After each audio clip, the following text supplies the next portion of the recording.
Imagine The Onion running a satirical piece about a new hobby sweeping the nation: burn booking.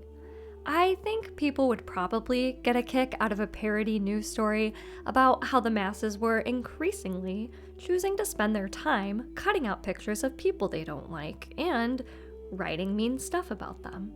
And that's because we know the idea of doing this sounds petty, but I think we also know it does sound a little cathartic, because many of us would like a way to channel the frustrations and anger that we feel over people. But the main characters of the film that put Burn Book into our social vernacular, they didn't seem to get a lot of catharsis out of it. They seemed to barely even know or talk to the girls they were writing about. Their lives did not seem at all impacted by these other girls, not for the good and not for the bad. So how cathartic can it be to jot down the meanest stuff you can think of about people who, at your core, you probably don't even care about? It feels like an exercise in emptiness, choosing to trade your free time for an experience that ultimately gives you nothing. And even though The Onion isn't running parody stories about burn booking sweeping the nation, if we look back to Mean Girls, the burn book itself feels like a parody of a scrapbook. It looks like a scrapbook, but a scrapbook is something that symbolizes sentimentality and beloved life experiences. In this video essay, I want to explore the burn book's journey. It started out as a way for the plastics to disconnect from the other girls at school, but it transformed into a fuse that actually led to them finding meaningful ways to spend their time. The burn book is a reminder that we can only disengage for so long. In today's world, which seems to be leaving many of us feeling increasingly empty, we are turning to doom scrolling. I want to talk about how writing a burn book is very similar to doom scrolling. Our motives are similar, and the result is similar. Like the burn book, doom scrolling is a shallow solution to dealing with the vulnerabilities that lie deep within us, vulnerabilities that we have no choice but to actually confront. Let's start with the basics. The burn book, aka the most memorable prop from one of Y2K's most memorable films. Physically, the burn book is a lot like a scrapbook. You have a mix of stylized lettering, some cutting, some pasting, but metaphorically, the makeup of a burn book versus a scrapbook is about 180 degrees of difference. Look at these. Scrapbookers present an enviable triple whammy. First of all, the scrapbooker has experienced something so beautiful and so personally important that they had to commemorate it. Second, they made wonderful use of free time to create this. And third, they now have something beautiful to show for both days: the day they experienced the memory and the day they took the time to make the page. Essentially, scrapbooks are made of gratitude, care, reverence for relationships, experiences, and beauty. But to sum it all up in one word, meaningfulness. This is how the burn book feels like a parody. It looks like the scrapbook, but there's no documentation of first-hand experiences, no nod to important friendships and relationships, and based on how dull the pages actually look, it's all just so uncreative and passionless. So what is the point of making it? Well, Aaron Samuel says it's because they're bored with their own lame lives, and I think he's onto something. Their lives are pretty lame because, well, they don't do much. I don't want to vilify things like chit-chatting on the phone and going to the mall and what we consider emblematically girly things, because those are fun and they get a little too much criticism when, for many of us, they are part of growing up and can sometimes yield very good memories. But if they do yield good memories, it's usually because we spent that phone call or that mall trip bonding with friends we could really trust. And we all know these girls didn't and shouldn't trust each other. As far as the audience sees, they isolate themselves from the rest of the student body and don't do anything that would require passion or really even give them joy. It's funny that the only time Katie expresses interest in an extracurricular, they strongly advise her against it. Even if mathletes is one of the dorkier pursuits, it's actually kind of hard to imagine the plastics would give a stamp of approval to any pursuit, really. The first time I saw this film, at age 12, I expected to find out that the plastics were cheerleaders, because the popular girls in movies always were. Now that I watch this as an adult, I feel like the reason why none of the plastics were cheerleaders was because this would have meant trying out for the team. This meant risking the disappointment and embarrassment of not making it.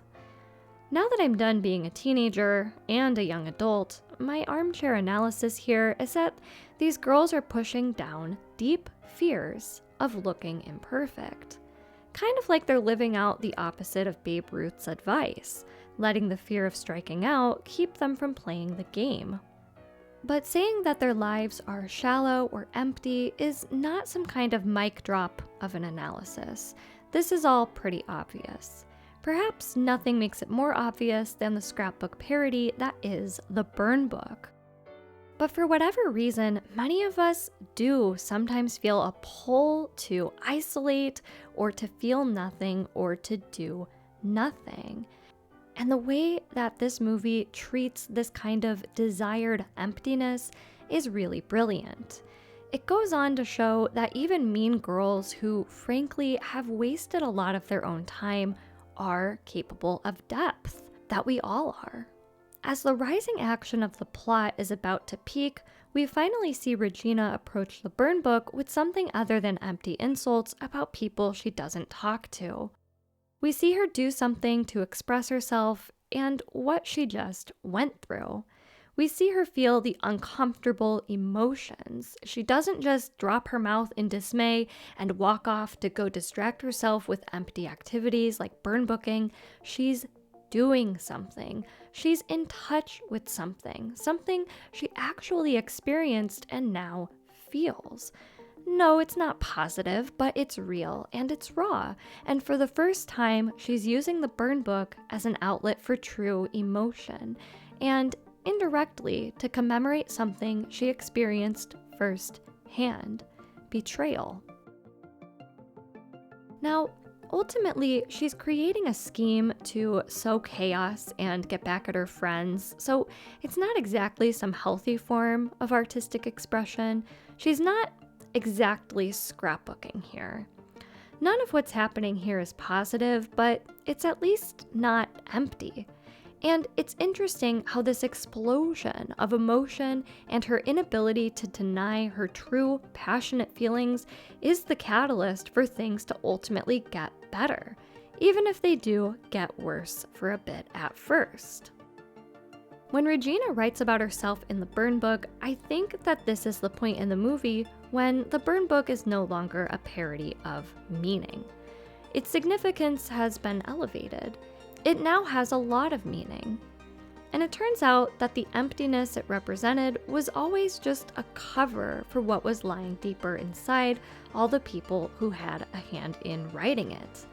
The thing about only letting yourself feel empty, of only allowing yourself experiences that require no risk of rejection or failure or ridicule, is that you can't really share that with someone else. You can't say, if I feel empty, then I'll make sure everyone else will too. But as Regina stands here, she seems to embody, if I'm angry, then everyone else will be too.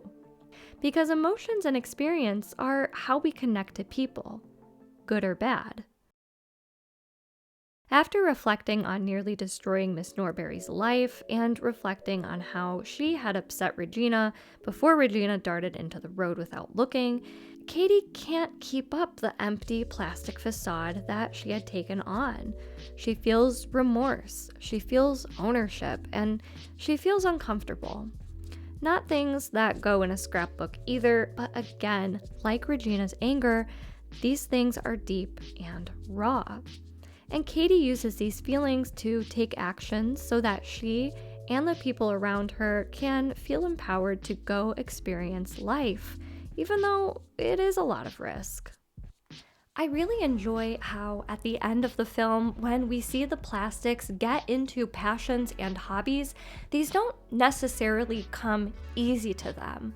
Regina does seem like a natural at lacrosse. However, by joining the team, she does risk getting tackled and does risk not being worshipped and feared like she's used to. And those risks come true, but they seem worth it. Karen wants to do live TV, and with that, you risk embarrassing yourself on camera, which she does, even though she doesn't seem to realize it. Gretchen wants to explore new cultures, and she tries to learn a new language. Fun fact, she's trying to speak Vietnamese here, but it's gibberish. The girl that she's speaking to says, "What?" But they're all trying. To say this movie is a classic is an understatement. I have no idea how many times I've seen it, maybe 100. But the last time I watched it, a few weeks ago, it felt more relevant than ever. Pause. This is me recording on a later day from when I wrote the script. I'm recording now as I wrap up editing. Yes, when I watched this film a few weeks ago, it did feel more relevant than ever because I noticed burn booking felt a lot like doom scrolling to me. When you doom scroll, you might work yourself up into thinking, I'm done. Look how terrible things are. And then you might switch from doom scrolling to maybe meme scrolling to get a dopamine hit. And this may make you convince yourself, see, I'm fine. Burn booking works the same way. Look at these girls. Look how much they suck. I wouldn't want to be their friend anyway. Then the insults get a quick laugh like the memes do. But of course, neither are memorable. Memes and laughing at gossip can only go so far. They can't fill anyone's life with meaning. Both are placeholders. Burn booking and doom scrolling are what we do when we're aimless and don't feel strong enough to confront what's underneath. These are things that we do when we want to hide out. But to be perfectly honest, and here's why I rewrote the ending to the video, I feel every impulse to hide out right now. I was going to end the video with advice on what to do if you're stuck in a doom dopamine scroll cycle without having the meltdown like Regina did. I was going to suggest going for a walk, starting small, putting your phone away, handwriting a letter to a friend. I was going to recommend doing things that were scrapbook worthy, to take this one life you have and find ways to do something with your time that will give you memories that no one can take away. But between starting the script and now, the world just feels different. And I can't give you tips on not doom scrolling / dopamine hunting because that's all I've been doing. But I also changed my mind. I was aiming to give advice on making the most of your life without the Regina meltdown stage, but maybe getting angry isn't so bad. Maybe going for a walk and meditating and watching the sunset just aren't the answers right now. Maybe we can self-soothe later. Maybe first we do need to just confront what it is we're hiding from. I don't know what that looks like for everyone, but one thing I can advise that will be the same for everyone is what not to do. Don't doom scroll. Stay informed, but don't doom scroll. You might feel like clicking on every news story posted to Reddit and then reading all the comments is keeping you engaged, but it's not. I think for most of us, it's going to convince us to isolate even more. It may not feel as mean, but doom scrolling is just as useless as making a burn book. And that's all I have, unfortunately, as far as answers go for how to keep pushing forward. But I've really loved getting to know so many of you, if only just a little bit, in the comment sections of my videos. I love when you answer polls, and I just love what we're getting started right now. So I would like to ask you, what has been working for you right now? What has been helping you continue to connect to a world that's repelling a lot of us from engagement, from true engagement? What are you doing not only to get through it, but to live in a way that feels meaningful? Please share. And as always, thank you for being here.